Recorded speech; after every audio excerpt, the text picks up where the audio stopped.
इस कहानी की शुरुआत में हमें पिट्सबर्ग शहर दिखाया जाता है। यहाँ एक आदमी एक वैन को एक पार्किंग गैराज में लेकर आता है। वो कार को खाली जगह में वहाँ पार्क कर देता है। हालांकि ये जगह ब्लॉक कर रखी थी कि कोई गाड़ी इस पोर्शन में पार्क न करे। वो शख्स पार्किंग मीटर में एक कॉइन डालता है 30 मिनट्स की पार्किंग के लिए पेमेंट के तौर पर।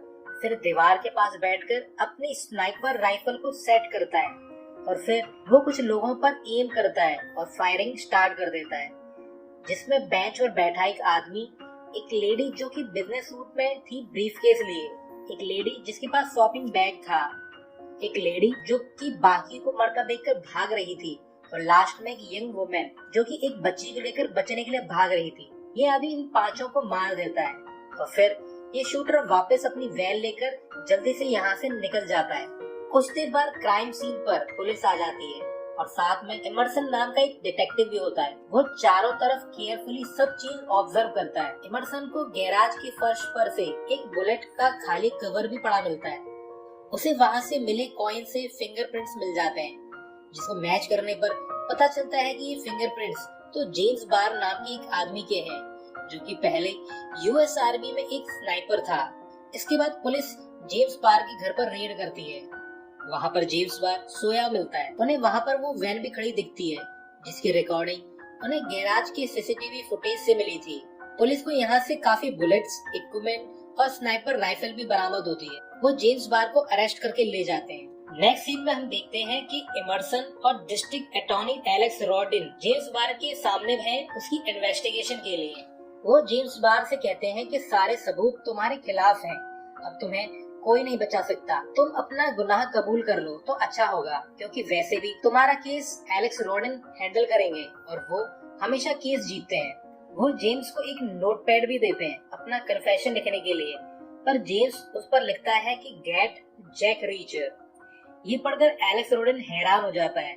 वो इमर्सन से पूछता है कि जैक रीचर है कौन, तो इमर्सन बताता है कि जैक रीचर पहले यूएस मिलिट्री पुलिस में ऑफिसर था, पर काफी समय से इसका कोई अता पता नहीं है, न कोई एड्रेस, न कॉन्टेक्ट, न कोई ईमेल, और जैक का रिकॉर्ड एकदम क्लीन है, उस पर कोई यूं ही हाथ नहीं डाल सकता। एलेक्स कहता है कि वो तो ठीक है, पर हम जैक रीचर को ढूंढेंगे कैसे? तो इमर्सन बताता है कि हम उसे नहीं ढूंढ सकते, जब वो खुद चाहेगा तो वो खुद ब खुद सामने आ जाएगा। तभी एलेक्स रॉडिन की सेक्रेटरी आकर इन्फॉर्म करती है कि मिस्टर जैक रीचर आपसे मिलने आए हैं। अब जैक रीचर ने टेलीविजन पर न्यूज स्टोरी में शूटिंग के बारे में देखा और साथ में जेम्स बार की पिक्चर भी देखी, तो जैक फौरन अपना काम धाम छोड़कर फ्लोरिडा से बस पकड़कर पिट्सबर्ग पहुंच गया था। जैक इमर्सन से जेम्स बार के बारे में पूछता है। वो दोनों जैक रीचर को हॉस्पिटल ले जाते हैं, जहाँ पर जेम्स बार कोमा में पड़ा हुआ था। जैक रीचर बोलता है कि इसकी ये हालत कैसी हुई, इसको प्रोटेक्टिव कस्टडी में क्यों नहीं रखा गया था? तो इमर्सन बोलता है कैदियों के साथ इसे जब लेके आ रहे थे तो बाकी कैदियों ने जेम्स पर अटैक कर दिया और जेम्स की ये हालत हो गई। अब यहाँ कहीं न कहीं जैक रीचर को ये एहसास हो गया था कि जानबूझ के जेम्स को सेफ्टी नहीं प्रोवाइड कराएगी। इसके बाद जैक रीचर एविडेंस देखने की डिमांड करता है, पर एलेक्स रॉडिन और इमर्सन मना कर देते हैं। दरअसल एलेक्स रॉडिन का इंटरेस्ट सिर्फ ये बात जानने में था कि जेम्स बार ने जैक रीचर को ही क्यों चुना अपने विटनेस के तौर पर। अब जैक को जब एविडेंस नहीं देखने दे रहे थे ये लोग, तो जैक यहाँ से जाने लगता है, पर एलेक्स रॉडिन उसे रोक लेता है और पूछता है कि तुम जेम्स बार के बारे में क्या जानते हो, वो तो तुम्हारा दोस्त है ना? तो जैक रीचर कहता है कि जेम्स बार मेरा कोई दोस्त नहीं है। फिर एलेक्स रॉडिन कहता है कि अगर तुम उसके फ्रेंड नहीं हो तो उसने तुम्हारा नाम लेकर तुम्हें क्यों बुलाने को कहा? तो जैक रीचर कहता है कि वो पागल है और इसी पागलपंती में उसने उन 5 लोगों को मार दिया और इसी पागलपन में मुझे बुलाने को कहा होगा। तभी जेम्स बार के लिए अपॉइंट की गई डिफेंस लॉयर हेलन रॉडिन आ जाती है। ये डिस्ट्रिक्ट अटॉर्नी एलेक्स रॉडिन की बेटी है। वो जैक को देखकर और जैक उसे देखकर सरप्राइज हो जाते हैं। अब हेलन का काम है कि जेम्स बार को डेथ पेनल्टी से बचाना। वो अपने फादर एलेक्स रॉडिन और डिटेक्टिव इमर्सन से कहती है कि तुम मुझे बिना बताए मेरे क्लाइंट जेम्स बार से इंटेरोगेशन कैसे कर सकते हो? वो दोनों एक्सप्लेन करते हैं कि हमने ऐसा कुछ नहीं किया। हेलन जैक रीचर को अपने साथ केस में इन्वॉल्व करना चाहती है, पर जैक कहता है कि मैं कोई डिफेंस विटनेस नहीं हूँ और मुझे जेम्स बार का फ्रेंड कहना बंद करो तुम लोग। मैं उसे बचाने नहीं बल्कि उसने ये जो कांड किया है इसके लिए उसे ठिकाने लगाने आया हूँ इस शहर में। ये सुनकर हेलन शॉक्ड हो जाती है। अब हेलन जैक से कुछ सवालों के जवाब चाहती है तो जैक हेलन के सवालों के जवाब देने को राजी हो जाता है। ये एक कैफे में मिलते हैं और जैक खाते खाते बात कर रहा होता है और हेलन कन्वर्सेशन को रिकॉर्ड कर रही होती है। जैक रीचर को पता चलता है कि हेलन कोई सरकारी वकील नहीं है, वो बस एक फर्म के लिए काम करती है और हेलन का मानना है कि उसके फादर ने कई ऐसे लोगों को भी केस में फंसाकर सजा दिलवाई है जो कि बेकसूर थे। और हेलन और उसकी फर्म अब ये चाहते हैं कि जेम्स अगर निर्दोष है तो उसे इंसाफ मिले। जैक रीचर कहता है कि इसमें कोई डाउट नहीं है कि ये क्राइम जेम्स ने किया है।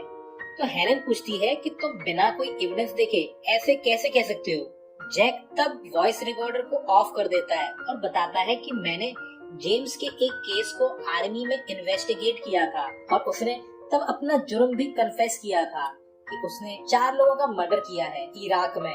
उसे तब सजा नहीं मिली क्योंकि आर्मी नहीं चाहती थी कि इस बात का खुलासा बाहर हो। वैसे भी वो जो 4 लोग मारे गए थे वो 4 रेपिस्ट थे। जैक रीचर कहता है कि जेम्स काफी ट्रेंड स्नाइपर था और उसने इराक में शूटिंग इसलिए की क्योंकि उसे पूरे 2 साल हो गए थे स्नाइपर राइफल लिए खड़े। वो बस सिविलियंस को आता जाता देखता रहता था और उसे कोई भी किलिंग के ऑर्डर नहीं मिले थे। तो इस बात से वो फ्रस्ट्रेट हो गया था और इसी फ्रस्ट्रेशन में उसने वो शूट आउट किया ताकि मन की भड़ास निकाल सके, पर वो बच गया इस किलिंग के बावजूद भी। जैक रीचर बोलता है कि पर मैंने उसे ढूंढ निकाला और जेम्स ने अपना जुर्म भी कन्फेस किया था। मैंने तब उससे कहा कि अगर तुमने फिर कभी ऐसा किया तो मैं तुम्हें ढूंढकर मार दूंगा। हेलन कहती है कि मेरे पिता कोई केस नहीं हारे और वो हारने वाला कभी केस लेते भी नहीं। इस बात से जैक रीचर भी सहमत है कि जेम्स अब नहीं बचेगा तो उसे बचाने का ट्राई करना बेकार है। जैक रीचर को अब वापस लौटना है बस पकड़ के, पर हेलन अभी भी कंसर्न है जेम्स के लिए कि उसे इंसाफ मिलेगा या नहीं। और जैक रीचर भी क्यूरियस है ये जानने के लिए कि आखिर जेम्स ने उसे क्यों बुलाने को कहा। हेलन बताती है कि मेरे लीड इन्वेस्टिगेटर के पास सभी एविडेंस तक की पहुंच है। जैक कहता है कि वो कौन है तो हेलन कहती है कि वो तो यहाँ से बस पकड़कर वापस जा रहा है, यानी कि वो जैक रीचर के बारे में ही बोल रही होती है। इसके बाद जैक रीचर कॉफी के लिए थैंक्स बोलकर यहाँ से निकल जाता है और बस में पहुंच जाता है, पर वो बेचैन है। हेलन जब पार्किंग से कार निकालकर बाहर आ रही होती है तो जैक वापस आ जाता है उसकी कार के सामने। जैक रीचर हेलन के साथ इन्वेस्टिगेशन में सपोर्ट करने के लिए राजी हो जाता है, इस शर्त पर कि पहले हेलन सभी विक्टिम्स की फैमिली से मिलकर विक्टिम्स के बारे में जानकारी कलेक्ट करे। हेलन जब विक्टिम्स की फैमिली को विजिट करती है तो उसे ढंग से ट्रीट नहीं किया जाता। वो जब मारी गई क्रिसी नाम की लड़की के फादर से मिलती है तो वो काफी गर्म हो रहे होते हैं, ये जानकर कि हेलन उनकी बेटी के कातिल को डिफेंड कर रही है। वहाँ मौजूद पिस्टल को देखकर हेलन घबरा जाती है और माफी मांगकर वहाँ से भाग निकलती है। घर के बाहर हेलन को उसके पिता मिलते हैं और पूछते हैं कि तुम ये आखिर कर क्या रही हो, तुम बहुत ही बड़ी गलती कर रही हो और अब तो तुमने जैक रीचर को भी इन्वॉल्व कर लिया है। तुम अपना कैरियर तबाह कर लोगी, तुम्हें कुछ हासिल नहीं होगा, बस तुम मुझे हर्ट कर रही हो। पर हेलन बिना ज्यादा बात किए कार में बैठकर यहाँ से निकल जाती है। इसके बाद हम देखते हैं कि जैक रीचर क्राइम सीन को विजिट करता है, वो सब कुछ बहुत ही क्लोजली देखता है। यहाँ पर हम देखते हैं कि एक आदमी जैक रीचर पर नजर रख रहा था, इसका नाम लिंक्सी है। लिंक्सी एक आदमी से एक पैकेट रिसीव करता है जिसमें काफी पैसे थे। फिर हम देखते हैं कि जैक रीचर चलते चलते हर जगह को देखता है जहाँ बॉडीज मिली, गैराज जहाँ से शूटिंग हुई और ब्रिज पर भी। जैक को रियलाइज होता है कि जेम्स के अगेंस्ट सबूत एकदम सॉलिड हैं, जरूरत से कुछ ज्यादा ही परफेक्ट। कुछ सोचता है कि जेम्स ऐसा क्यों करेगा, वो तो एक ट्रेंड स्नाइपर था, वो गैराज में जाने के बजाय ब्रिज से भी तो अपना काम कर सकता था। अपना काम करके वैन से आराम से निकल जाता। पुलिस के पास जो भी एविडेंस है जेम्स बार के खिलाफ, उनमें एक बुलेट है जो कि टारगेट मिस करते हुए लिक्विड के जग में लगी और एक ब्रास कार्ट्रिज जो इमर्सन को पार्किंग से मिली और एक कॉइन जो पार्किंग मीटर से मिला जिस पर कि जेम्स के फिंगरप्रिंट्स हैं और वैन की सीसीटीवी फुटेज जो कि वहाँ पर कैमरे में रिकॉर्ड हुई थी। जैक के माइंड में ये सब ये इंडिकेट कर रहा था कि कोई इतना लापरवाह कैसे हो सकता है कि ये सबूत छोड़ दे, या किसी ने जेम्स को फंसाने के लिए करा है इस तरह से। इसके बाद जैक रीचर पुलिस स्टेशन जाकर एविडेंस को देखता है। डिटेक्टिव इमर्सन ये देख के हैरान होता है कि जैक ने कुछ भी नोट नहीं किया एविडेंस देखकर। तो जैक कहता है कि उसे कुछ भी नोट करने की जरूरत नहीं पड़ती, जो ये शो करता है कि उसकी नजर कितनी शार्प है और याददाश्त भी। जैक रीचर इमर्सन से पूछता है कि जेम्स ने अगर क्राइम करना था तो उसने पार्किंग के लिए पे क्यों किया। तो इमर्सन कहता है कि जेम्स ने इस बात पर ध्यान नहीं दिया होगा। इसके बाद हम देखते हैं कि जैक रीचर एक बड़े ही बिजी लोकल बार में जाता है। तो वहाँ पर एक सैंडी नाम की एक लड़की उसे अप्रोच करती है। वो पूछती है कि तुम्हारा नाम क्या है। तो जैक अपना नाम जिमी बताता है। तो सैंडी बोलती है कि तुम जिमी जैसे तो नहीं लगते, कहीं अकेले में चलोगे मेरे साथ, मेरे पास कार भी है। तो जैक बोलता है कि मैं तुम्हें अफोर्ड नहीं कर सकता। तो ये सुनकर सैंडी नाराज हो जाती है और कहती है कि मैं कोई प्रोस्टिट्यूट नहीं हूँ। वो ऐसा बहुत जोर से कहती है। तो 5 लड़के वहाँ टेबल पे आ जाते हैं। एक क्लेम करता है कि ये हमारी सिस्टर है। इनमें से सबसे तगड़ा लड़का रिचर को बाहर 2-2 हाथ करने को कहता है। इस तगड़े लड़के का नाम जैक ओलिवर है। फिर हम देखते हैं कि बाहर आकर जैक सबकी धुनाई कर देता है, पर तभी पुलिस आ जाती है और जैक को पकड़कर ले जाती है।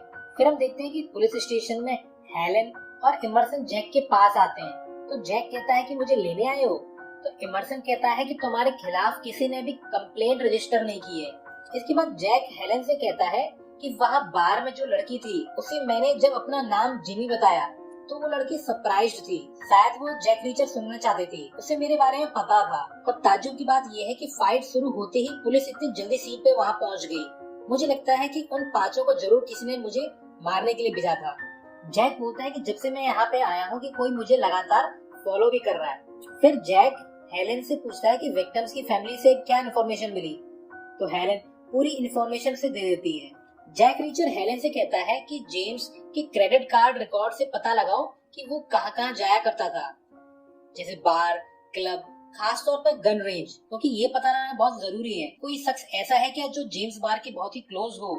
नेक्स्ट सीन में हम देखते हैं कि लिंस्की चार्ली नाम के एक आदमी से मिलकर पैसों का पैकेट देता है जो उसे कुछ दिन पहले एक दूसरे आदमी ने दिया था। वो चार्ली को जैक रीचर की एक फाइल भी देता है। लिंस्की बोलता है कि मैंने 5 लोकल्स को हायर किया था जैक रीचर को मारने के लिए, पर प्लान फेल हो गया और उनमें से एक बंदा मुझे जानता भी था, तो मैंने उसे मारकर उसकी बॉडी को ठिकाने लगा दिया। चार्ली ये सुन के खुश नहीं होता। वो कहता है कि लिंस्की, तुमने हमें बिना बताए कोई भी कदम नहीं उठाना चाहिए था। अब वो लड़का जिसका नाम जैक ओलिवर है, जिसको तुमने मारा है, वो अब मिसिंग है, तो उसे ढूंढते हुए हम तक पहुंचा जा सकता है।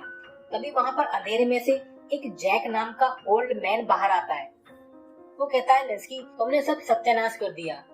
लिंस्की कहता है कि आप टेंशन न लो, मैं सब फिक्स कर दूंगा। तो वो बूढ़ा आदमी जैक बोलता है, जब मैं मुसीबत में था तो मैंने अपने आप को जिंदा रखने के लिए अपनी फिंगर्स तक चबा डाली ताकि बाकी बॉडी सेफ रहे, और अगर तुम्हें बचना है तो तुम्हें अपने फिंगर च्यू करके दिखाने पड़ेंगे।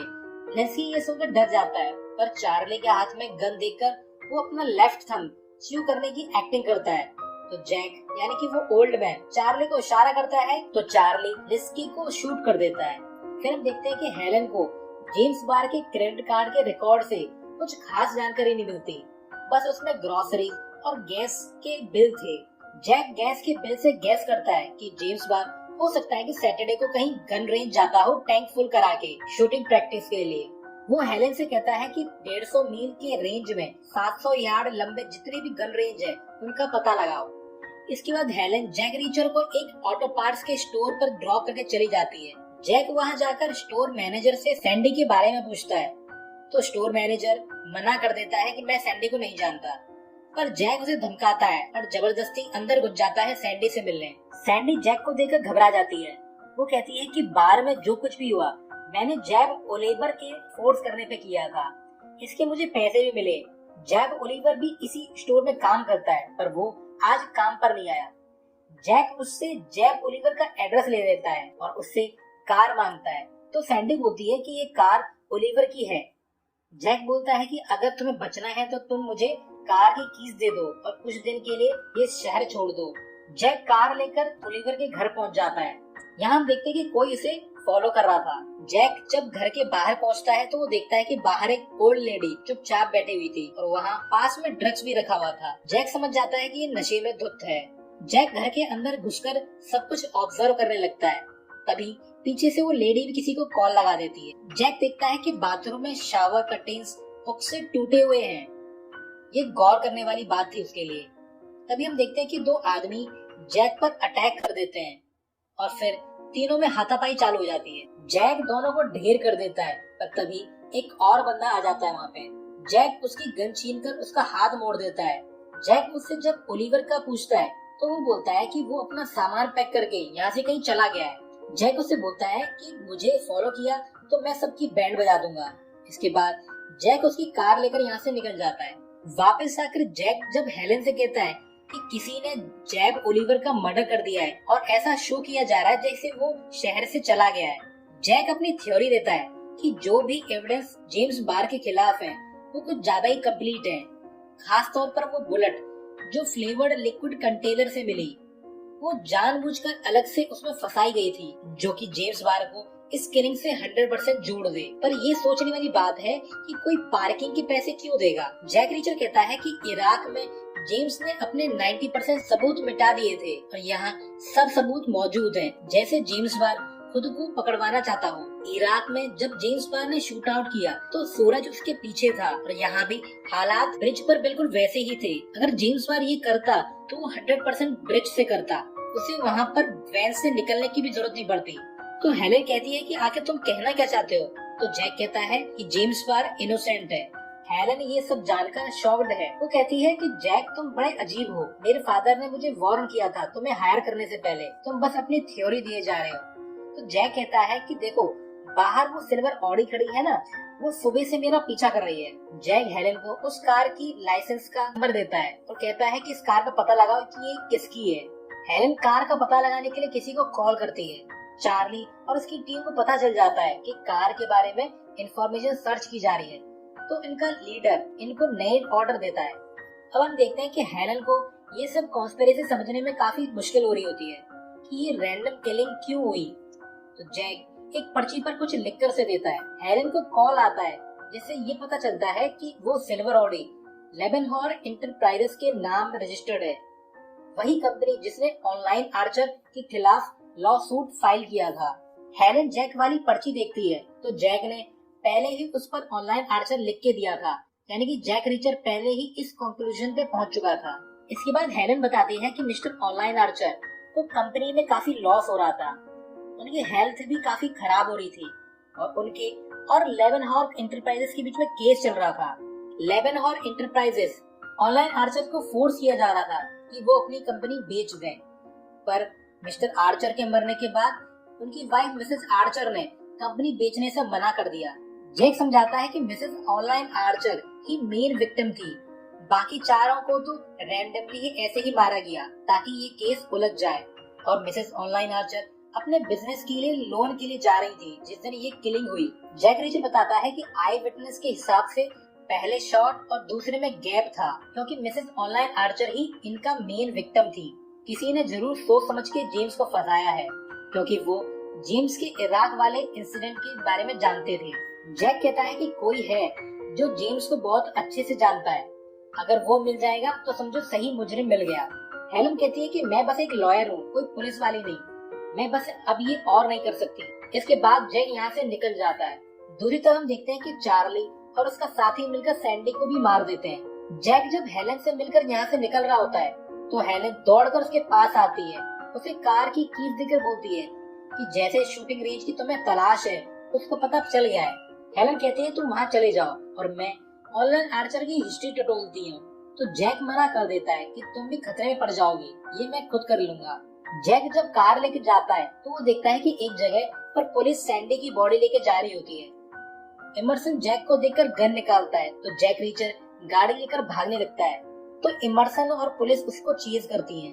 रास्ते में जैक की गाड़ी और चार्ली की गाड़ी में भी टक्कर मार होती है।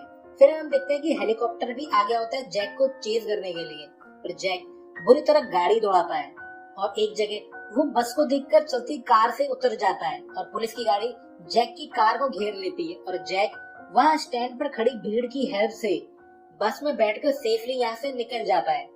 नेक्स्ट सीन में हम देखते हैं कि एलेक्स रोडेन और इमर्सन हेलेन से मिलने आते हैं और जैक के बारे में पूछते हैं कि वो कहाँ पर है। वो बताते हैं कि जैक रीचर सैंडी के मर्डर में सस्पेक्ट है और उसने जैक ओलिवर के घर पर पीट पीट कर 3 लोगों को हॉस्पिटल पहुंचा दिया। तभी हम देखते हैं कि जैक का कॉल हेलेन को आता है। वो कहता है कि जिसने भी सैंडी को मारा है वो मुझे डराना चाहता है ताकि मैं इस केस से हट जाऊं, पर मैं इस केस की तह तक जाऊंगा। जैक बताता है कि इमर्सन और रोडिन में से भी कोई इस कॉन्स्पिरेसी में इन्वॉल्व है, क्योंकि सिर्फ इन्हें ही पता था कि मैं इस टाउन में आया हूँ और डे 1 से ही मुझ पर नजर रखी जा रही है। जैक कहता है कि इनको जो भी इंफॉर्मेशन दो बड़े सोच समझ के देना। इसके बाद जैक हेलेन की कार से गन रेंज जाता है। वहाँ के ओनर का नाम मार्टिन कैश है, जो कि मैरीन में गनर था। जैक रीचर जब उससे जेम्स बार के बारे में पूछता है तो वो मना कर देता है कि वो जेम्स बार को नहीं जानता, पर जैक रीचर को अंदाजा है कि मार्टिन कैश डरा हुआ है कि अगर उसका नाम किलिंग से जुड़ा तो उसका धंधा चौपट हो जाएगा। वो दोनों एक दूसरे से आर्ग्यू करते हैं, पर लास्ट में मार्टिन कैश मान जाता है एक शर्त पे कि अगर जैक रीचर टारगेट के सेंटर पे 3 शॉट लगा दे तो वो जैक रीचर के सवाल का जवाब देगा। इसके बाद वे दोनों रेंज में जाते हैं। जैक पहला शॉट तो प्रैक्टिस के लिए चलाता है। ये शॉट 6 इंच राइट पे लगता है, पर कुछ एडजस्टमेंट के बाद बाकी तीनों सेंटर रिंग के आउटर बैंड पर लग जाते हैं। ये देख के ये पता चलता है कि जैक भी गजब का शूटर है। मार्टिन कैश को याद आता है कि इसी तरह 10 साल पहले एक कंपटीशन में जैक रीचर ने भी कमाल दिखाया था। ये सुनकर जैक रीचर इम्प्रेस हो जाता है और कहता है कि हाँ, मैं ही जैक रीचर हूँ। मार्टिन कैश कहता है कि मैं तुम्हारे एक सवाल का जवाब दूंगा। तो जैक पूछता है कि ये बताओ कि तुम्हारा बेस्ट शूटर कौन है। तो मार्टिन कैश बोलता है कि जेम्स बार। वो जेम्स बार के शॉट की टारगेट भी दिखाता है जैक रीचर को। वो बोलता है कि ये मिलिट्री के बाहर बेस्ट शॉट है। जैक बोलता है कि जेम्स बार आर्मी के दिनों में भी ऐसा परफेक्ट शॉट नहीं दे पाता था, तो ये कैसे पॉसिबल है। जरूर कोई जेम्स का साथी है जो टारगेट्स बदल देता है ताकि जेम्स को प्राइड फील हो। तो मार्टिन कैश बोलता है कि कोई ऐसा क्यों करेगा। तो जैक रीचर बोलता है कि किसी साजिश में फंसाने के लिए। जैक बोलता है कि क्या जेम्स के साथ कोई और भी आता था क्या यहाँ पर मार्टिन कैश को कुछ याद नहीं आता। वे फिर सीसीटीवी की पुरानी फुटेज चेक करते हैं। उन्हें वो बंदा मिल जाता है फुटेज में। ये वही चार्ली है। जैक समझ जाता है कि वो किलिंग चार्ली ने ही की है। इसके बाद हम देखते हैं कि जैक हेलेन को कॉल करके कहता है कि मुझे वो शख्स का पता चल गया है। तो हेलेन कहती है कि मैं अभी ज्यादा बात नहीं कर सकती क्योंकि वो एलेक्स रोडिन के सामने बैठी थी। जैक कहता है कि ठीक है, मैं 3 घंटे बाद बात करूंगा। हेलेन अपने फादर को लेमनहॉल कंपनी द्वारा किए गए करप्शन के बारे में बताती है और कहती है कि इसकी कभी इन्वेस्टिगेशन नहीं की गई और अगर ये कंपनी किसी को खरीद नहीं पाती तो उसे मार देती है। हेलेन कहती है कि अगर जैक की बात सही हुई तो मैं खतरे में हूँ क्योंकि मैंने लेमनहॉल कंपनी के सारे डॉक्यूमेंट्स अपने नाम पर ही निकलवाए हैं। वो कहती है कि आप किस साइड हो पापा। एलेक्स रोडिन कंफ्यूज्ड है, पर वो कहता है कि मैं इस मैटर को जरूर देखूंगा। एलेक्स रोडिन कहता है कि प्रोटेक्टिव कस्टडी का अरेंज करा दूं। तो हेलेन कहती है कि अगर आप या इमर्सन में से कोई और भी इन्वॉल्व है तो मैं बिल्कुल भी सेफ नहीं हूँ। हेलेन यहाँ से निकल कर जब लिफ्ट में जाती है तो वहाँ इमर्सन आ जाता है। वो हेलेन को हिट करके अनकॉन्शियस कर देता है और जब लिफ्ट ओपन होती है तो बाहर चार्ली और उसका साथी होता है। वो हेलेन को ले जाते हैं। जैक रीचर जब हेलेन के नंबर पर कॉल लगाता है तो चार्ली बात करता है। जैक रीचर पहचान जाता है कि वही बंदा है। चार्ली बताता है कि हेलेन मेरे पास है और अगर 1 घंटे में तुम यहाँ नहीं आए तो ये नहीं बचेगी। तो जैक रीचर कहता है कि मैं गन रेंज गया था, वहाँ से मुझे तुम्हारे फिंगरप्रिंट्स और तुम्हारी पिक्चर भी मिली है। तुम्हें जो करना है करो हेलेन का, मैं बस FBI के पास जा रहा हूँ। और फोन काट देता है। यहाँ चार्ली का पूरा प्लान चौपट हो गया था। वो अपने बॉस को बुलाता है। फिर हम देखते हैं कि कुछ देर बाद जैक का दोबारा कॉल आता है। जैक कहता है कि अब मैंने अपना प्लान चेंज कर दिया है। तुमने सैंडी को मार के मुझे फंसाने की कोशिश की, मैं तुम्हें मार दूंगा। तो चार्ली कहता है कि 1 घंटे में नहीं आए तो हेलेन मारी जाएगी और चार्ली फोन काट देता है। फिर हम देखते हैं कि कुछ देर बाद जैक और मार्टिन कैश मिलते हैं। मार्टिन कैश जैक को एक नाइफ देता है। इसके बाद वे दूर से चार्ली की बताई जगह को देखते हैं और यहाँ से प्लानिंग करते हैं। मार्टिन कैश खुद तो राइफल लेकर रेडी हो जाता है और जैक वहाँ ड्राइव करके जाने वाला है। फिर हम देखते हैं कि हेलेन ऑफिस में इमर्सन और ओल्ड मैन जैक से बोलती है कि ये जो तुम लोगों की लाइफ से खेल रहे हो ये सही नहीं है। दूसरी तरफ जैक हेलेन की कार लेकर रिवर्स गियर में चलाकर आता है, पर चार्ली और उसके लोग फायरिंग करते हैं जिससे कार का बैक कैमरा नष्ट हो जाता है, जिससे कार पत्थर से टकरा जाती है। मार्टिन कैश दूर से शूट करके जैक को कवर देता है, जिससे जैक कार से निकल आता है और पत्थर के पीछे छिप कर आगे बढ़ता है। मार्टिन कैश एक आदमी को शूट करके इंजर्ड कर देता है, पर इसी बीच में जैक का नाइफ गिर जाता है, पर जैक बड़ी स्मार्टली आगे बढ़कर पत्थर मारकर एक गंजे की चांद फोड़ देता है। चार्ली जब टारगेट करता है तो कैश उसी गन को ही टारगेट करके डिस्ट्रॉय कर देता है। इसके बाद जैक जब ऑफिस पहुंचता है तो ऑफिस खाली था। उसे वहां पर मैप पर मेन ऑफिस की लोकेशन मिलती है। इसके बाद हम देखते हैं कि मार्टिन कैश एक ट्रक लेकर वहां पे आ जाता है, जिससे सबका ध्यान बढ़ जाता है और जैक चार्ली की लोगों को मारने लगता है। तभी वहां पर चार्ली भी आ गया होता है, तो जैक चार्ली को भी गन पॉइंट पर ले लेता है। पर इसके बाद जैक रीचर बंदूक फेंक कर हाथापाई करता है। दोनों एक दूसरे को टफ कंपटीशन देते हैं, पर एंड में जैक चार्ली को ढेर कर देता है। दूसरी तरफ इमर्सन, ओल्डमैन जैक और हेलन वेट कर रहे होते हैं जैक रीचर का। इमर्सन 2 गन निकालता है, एक गन को तो डोर की तरफ और एक गन हेलन के सिर पर लगा देता है। पर जैक रीचर भी तगड़ा शूटर था, वो इमर्सन को मार देता है। अब बस वो ओल्डमैन जैक बचा था।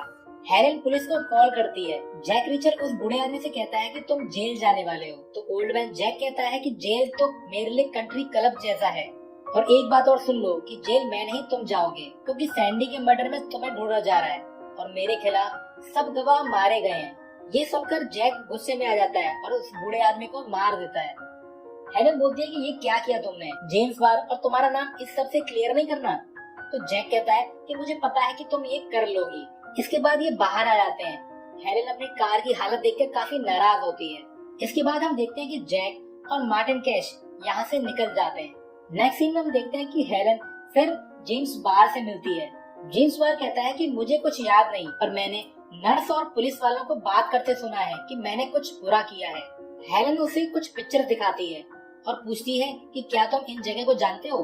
तो जेम्स कहता है कि हाँ। हेलन पूछती है कि तुमने वो शूटिंग कैसे और कहाँ से की होगी। तो जेम्स बताता है कि मेरे पास वैन है, मैंने जरूर ब्रिज पर रोककर वहाँ से शूटिंग की होगी, और मुझे बुलेट्स की भी फिक्र नहीं है क्योंकि मेरे पास काफी है। ये सब बातें हेलन और उसके फादर एलेक्स फिरोनेस सुन रहे होते हैं। जेम्स ने जैसा भी बताया, रियलिटी में हुई किलिंग बिल्कुल डिफरेंट थी, और जेम्स बार ने जैसा बताया वो बिल्कुल वैसा ही था जैसे कि जैक ने अपनी थ्योरी में कहा। हेलन और रोनी समझ जाते हैं कि जेम्स बेकसूर है और जैक बिल्कुल सही था अपनी थ्योरी में। हेलन कहती है कि तुम फिक्र मत करो जेम्स, मैं तुम्हारी देखभाल करूंगी। तो जेम्स बार कहता है कि मुझे कोई नहीं बचा सकता, जैक मुझे सजा देगा, उसने पिछली बार वादा किया था मुझसे, वो अपने काम में बेस्ट है, वो सबूत गवाह की फिक्र नहीं करता, बस ये मायने रखता है सही कौन है।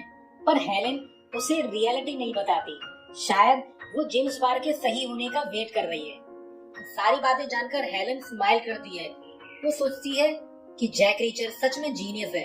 लास्ट सीन में हम देखते हैं कि जैक रीचर बस में बैठ के कहीं जा रहा है, और यहीं पर ये मूवी एंड हो जाती है।